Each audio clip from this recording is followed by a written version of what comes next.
ہندوستان زندہ باد، ہندوستان زندہ باد، انڈین آرمی زندہ باد، انڈین آرمی زندہ باد، انڈین آرمی زندہ باد، پاکستان زندہ باد، پاکستان زندہ باد، کرنل صفیہ قریشی زندہ باد، کرنل وویکا سنگھ زندہ باد، کرنل وویکا سنگھ زندہ باد، کرنل وویکا سنگھ زندہ باد، انڈین آرمی زندہ باد، پاکستان زندہ باد، پاکستان زندہ باد، پاکستان زندہ باد، انقلاب زندہ باد۔ ہندوستان پر انگریزوں کا قبضہ تھا، اس قبضے کے خلاف ہندوستان کے اس چھوٹے سے شہر مالیگاؤں میں یہاں ہم نے ایک فوج تیار کی تھی جو دیش کی آزادی کے لیے اور انگریزوں کی غلامی سے نجات پانے کے لیے جدوجہد اور کوشش کر رہی تھی۔ مالیگاؤں کی آزاد ہند فوج نے مالیگاؤں کو انگریزی تسلط سے آزاد کروایا تھا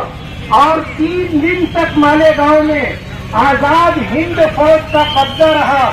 اور ہم نے ہندوستان زندہ باد اور انگریزوں کے خلاف جنگ لڑ کر کے اپنے شہر کو آزادی دلائی تھی۔ آج اسی شہیدوں کی یادگار پر ہم لوگ یہاں آئے ہیں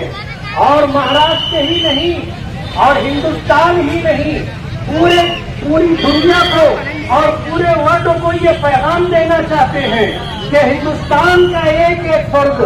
چاہے وہ ہندو ہو، مسلمان ہو، سکھ ہو یا عیسائی ہو، دیش کے ساتھ، دیش کی آزادی کے ساتھ کوئی سمجھوتا کرنے کے لیے تیار نہیں ہے۔ ہم وطن پرست ہیں، ہم ہندوستان سے محبت کرنے والے لوگ ہیں۔ ہمارے پرکھوں نے، ہمارے آباء و اجداد نے اس دیش کی آزادی کے لیے بے پناہ قربانی دی، اور اگر ہم یہ کہیں تو غلط نہیں ہوگا کہ دیش کی آزادی کے لیے سب سے پہلے جدوجہد ہم نے شروع کی تھی اور سب سے زیادہ قربانی ہم نے دی ہے۔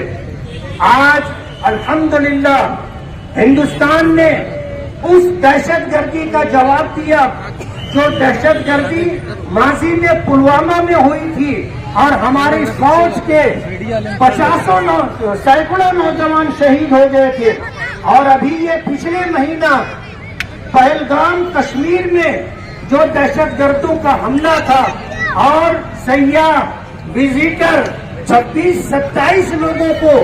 انہوں نے بے قصور اور بے گناہ ہونے کے باوجود مار دیا۔ ہندوستانی فوج نے اس کا جواب دینے کے لیے جو کرنل صفیہ قریشی اور کرنل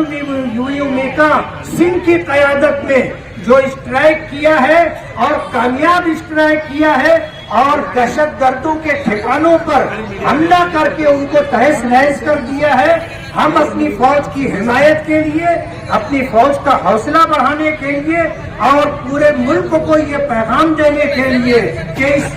برے وقت میں، ان برے حالات میں دیش کی حفاظت کے لیے، دیش کی آزادی کے لیے، فوج کا حوصلہ بڑھانے کے لیے آج ہندوستان کا ایک ایک مسلمان فوج کے ساتھ کاندھے سے کاندھا ملا کر اور قدم سے قدم ملا کر کے کھڑا ہے اور اپنے ملک کے لیے ماضی میں ہم نے قربانیاں دی ہیں، آج بھی ہم قربانی دینے کے لیے تیار ہیں۔ میں آپ کو یہ پیغام دینا چاہتا ہوں کہ ہم وہ لوگ ہیں کہ جب ملک آزاد ہوا تو ہمارے آباء و اجداد نے ہجرت نہیں کی، ہمارے آباء و اجداد نے اس ملک میں رہنا پسند کیا اور یہ ہماری اپنی چوائس تھی۔ ہماری اس ملک میں رہنا ہماری مجبوری نہیں، ہماری اپنی پسند ہے۔ ہمارے پاس آپشن تھے،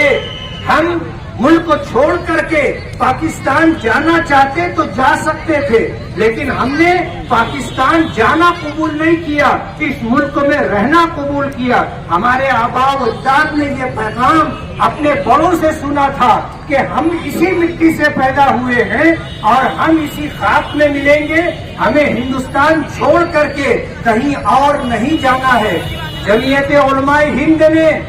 پاکستان بننے کی مخالفت بھی تھی اور ہندوستان میں رہنے والے مسلمانوں نے جمعیت علماء ہند اور ملک کی آزادی کے لیے قربانی دینے والے